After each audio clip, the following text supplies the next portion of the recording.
Hi, folks. You ever notice how Democrats treat logic like it's kryptonite? The minute reality shows up, they duck for cover faster than Chuck Schumer at a push-up contest. Take Representative Jasmine Crockett, for example, who thinks every violent act in America is somehow a ghost story starring white supremacy. Then we've got AOC, who jumps on the tragedy of Charlie Kirk's assassination to push gun control, even though the killer was a deranged leftist who had been inspired by leftist rhetoric to take on the dream of assassinating imaginary fascists.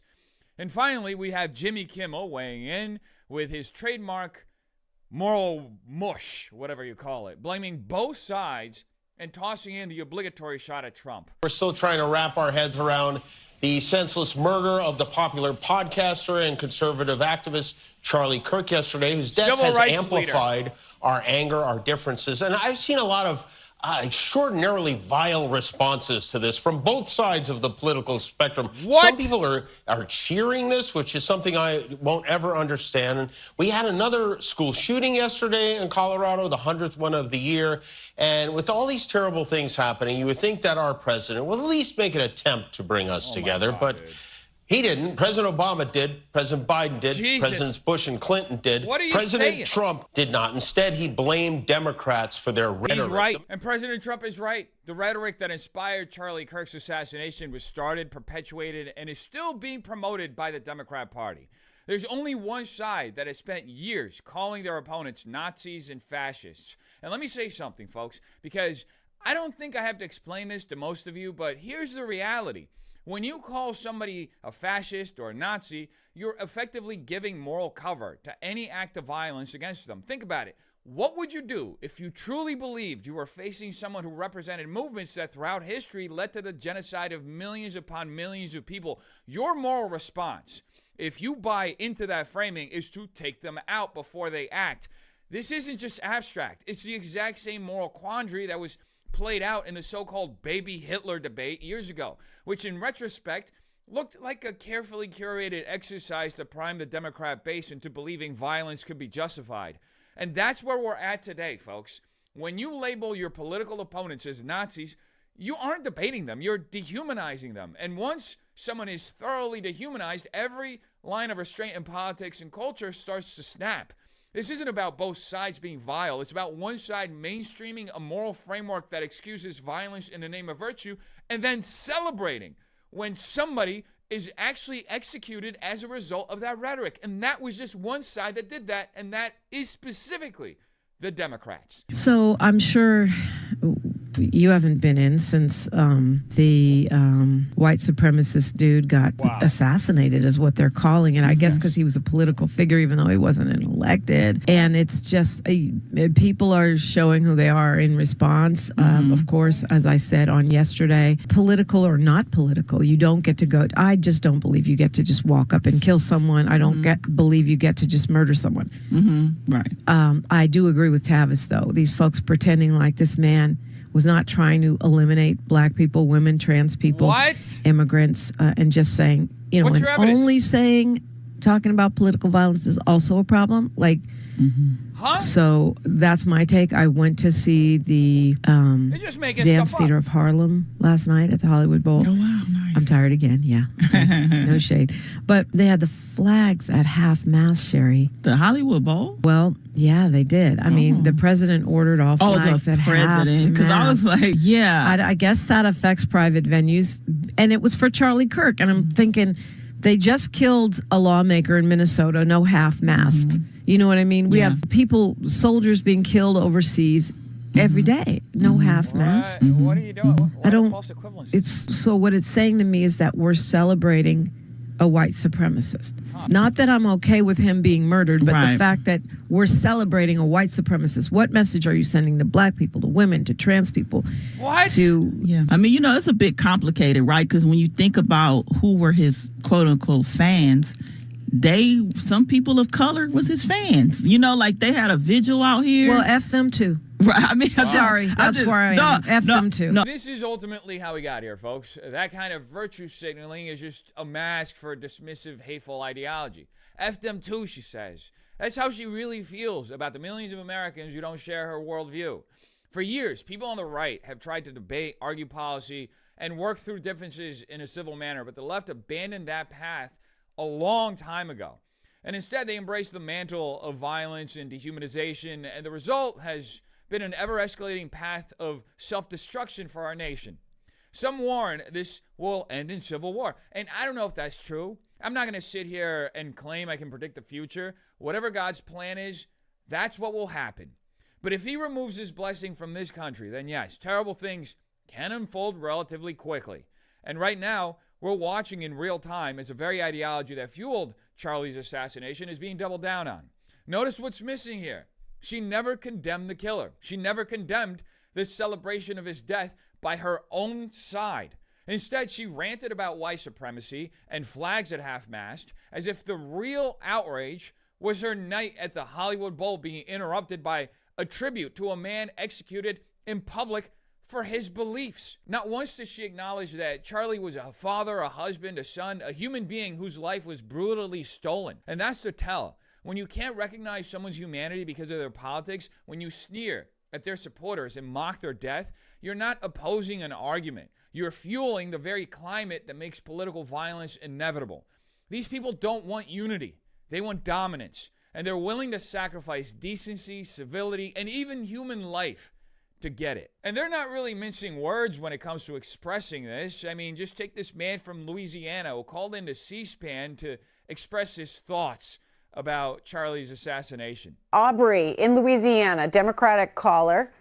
It's your turn, Aubrey. Yes, ma'am. First of all, I want to really just emphasize that they need to pull the curtain behind this young man and see what his extreme views was, what his perception of African-American women, the comments he had made, even about African-American men, about the family.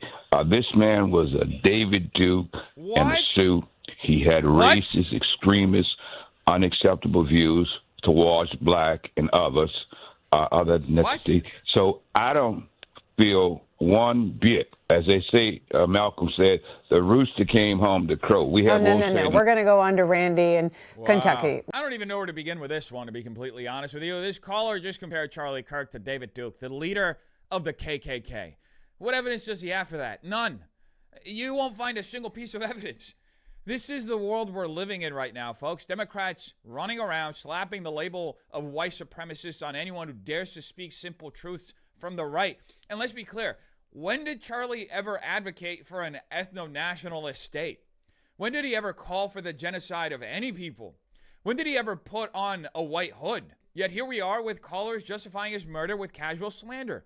Meanwhile, the same people who normalize violence and openly justify it on the left are considered mainstream voices. That's the double standard. If you're on the right and you stand for American principles, you're labeled an extremist. But if you're on the left, you can say the most outlandish, dangerous things, and it's treated as normal. And yes, I know people bring up that DEI airplane clip, twisting it as if Charlie was attacking black pilots. But in context, he was pointing out how DEI undermines trust in institutions by promoting people based on identity instead of merit. Before DEI, he says he never had those doubts. After DEI, it created them. And he was right to call that out. But the left doesn't care about context. They strip nuance away to manipulate people like this caller into believing their lies. And here's the tragic part. Those same lies convince people to fight against their own freedoms.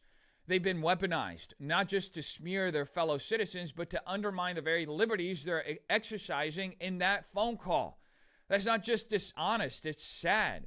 It shows how deeply the culture of dehumanization has seeped into public discourse and how dangerous it becomes when one side decides slander is more powerful than truth. And speaking of unhinged Democrats, this is how AOC reacted to Charlie's assassination. Are we going to do something, or are we going to argue over rhetoric? That is my question about this. We have to pass gun safety legislation and stop this. I don't think Democrats understand that this kind of rhetoric is never going to have the effect they want. Most reasonable people know the basic truth. A gun doesn't kill on its own. It's the person behind it. Blaming the gun for murder is like blaming a pencil for failing a test. It strips away the moral responsibility of the person who pulled the trigger. And that's exactly why Democrats lean on this framing. By shifting the blame from the shooter to the gun, they achieve two things. First, they exonerate themselves from any accountability for the toxic rhetoric that radicalized the assassin in the first place. Second, they get to push their favorite project. the expansion of government power by calling for more sweeping restrictions on law-abiding citizens. So the real question isn't whether guns are the problem, it's why Democrats are so desperate to redirect responsibility away from the individual and onto an object, because once you see through that trick, folks, the whole narrative collapses. And while we're on that topic, it's ever been more obvious that the one thing Democrats fear the most is accountability. Just take Nancy Pelosi's statements about Charlie's assassination as a great example of that. People don't have any intention of saying something that's going to lead to something dangerous, but we cannot take responsibility for the minds that are out there and how they hear it. Democrats spent the better part of 15 years calling Republicans fascists, Nazis, and every other dehumanizing label in the book, and then they shrug their shoulders and say, well, they can't control how people hear it. What exactly did Nancy Pelosi think her base would hear when Democrats kept ratcheting up that rhetoric, especially when you've got people like Governor Newsom in California telling their base just weeks ago to fight fire with fire and turn up the heat? This is a pattern we've seen again and again. Democrats paint the right as Nazis, then call for escalation, then violence happens, and instead of owning the consequences, they celebrate and immediately try to pin it on conservatives with a wave of fake news. We saw it happening just now with Charlie's assassination. False claims that the shooter donated to Trump, wore Trump merch, or was tied to Nick Fuentes' Groyper movement. None of it held up. In fact, people close to the assassin described them as a far-left Reddit kid. But the point for Democrats isn't accuracy, it's confusion. They muddy the waters, they flood the zone with disinformation, and keep the focus on blaming the right while continuing to justify calling conservatives fascists. It's a cycle: vilify, incite, deny, deflect, repeat. And when you step back, it's not random. It's straight out of the Leninist Marxist playbook, a way to both normalize political violence and expand government power by painting dissenters as dangerous extremists. That's not just dishonest, it's a form of moral corruption that puts the country on a path toward authoritarianism. But as always, Democrats have an allergic reaction to being reasonable and common sense. Thus, they must cue the white supremacist rhetoric, as did Jasmine Crockett in her interview at the Breakfast Club. But I was like, so we're not going to talk about white supremacy? Like, we're not going to talk about the fact that the vast majority of these shootings, whether they are seen as political or not, if we look at the numbers, white supremacy ideology. What? But we don't want to do anything about that. There's no legislation that they want to bring. Every time you say white supremacy, they want to yell, oh, you're race baiting. No, I am going on facts. Like, these crimes, when we look at these mass shootings, most of them are linked to neo-Nazism or, you know, Proud Boys or whatever. It's always some white supremacy kind of thing that's going on. It's not black folk that are going out there. It's not immigrants that are going out there. But what cities are we going into? Black cities, because we are supposedly the ones that commit all the crime. Which people are we going after? Immigrants, because allegedly it's immigrants, but we don't want to have a talk about what the numbers say, what the facts say, which is that we have a white supremacy problem in this country.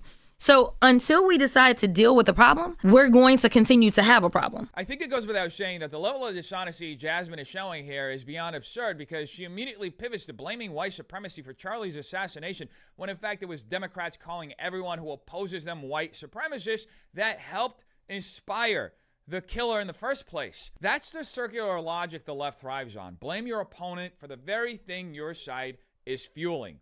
Then Jasmine trots out this baseless claim that the vast majority of shootings in America are somehow tied to white supremacy. Folks, she had over a minute to cite one piece of actual data and didn't, because if she did, her whole argument would collapse.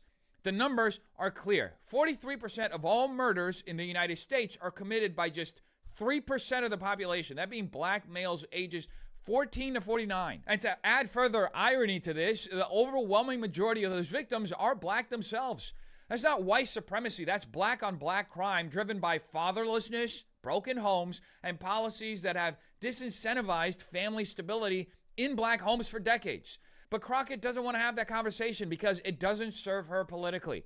It's far easier to point to a phantom menace, white supremacy, that rallies her base, cements victimhood politics, and deflects from the failures of Democrat leadership in cities where crime actually dominates people's daily lives. This is why Democrats never create real solutions. They misrepresent the problem from the start, because solving it would take away the very power they built on division and dishonesty. I can say that your policies are bad. I can say you're a criminal because you have been found guilty of 34 convictions. Like, I can say all these things because they are true. That's not even just free speech. These are just facts. So don't get mad that I speak the truth and I speak facts, but I literally have never said anything to invoke violence. And I challenge somebody to go and find a clip of a Democrat invoking violence. Now, before we get to thoroughly debunking Crockett's claim that Democrats never invoke violence, let's start with the phony narrative of the 34 felony counts. It's a legal inversion where routine bookkeeping entries were atomized into 34 separate charges and then bootstrapped from misdemeanor falsification into felonies by alleging they concealed another crime that was never itself charged. An approach critics note stretches intent to defraud and flips the usual order of proving an underlying offense before upgrading the record-keeping charge. That matters because it reveals a broader pattern.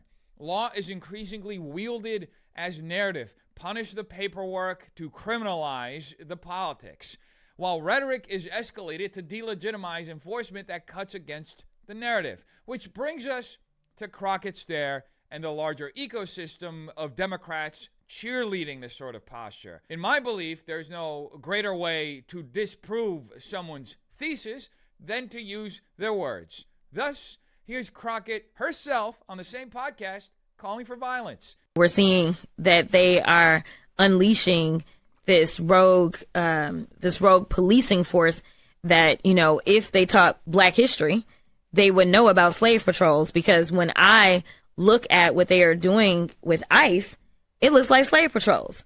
And then you've got a Supreme Court that's like, yeah, you can pick them up because of how they look or how they sound. That's crazy. That sounds like a slave patrol. Like, that is what policing was born of. So yes, we need to teach history. And yes, we also need to talk about like why it is important for everybody to know the history. Because maybe we would have had more Latinos that would have voted for the Black woman or voted with the Black folk if they fully understood this history, because frankly, they are the targets and the victims of this. And so many of them voted for it. And there you have it, folks. In a very subtle manner, Jasmine called for violence. And this is how she did it: by comparing ICE agents, men and women carrying out lawful federal duties, to slave patrols.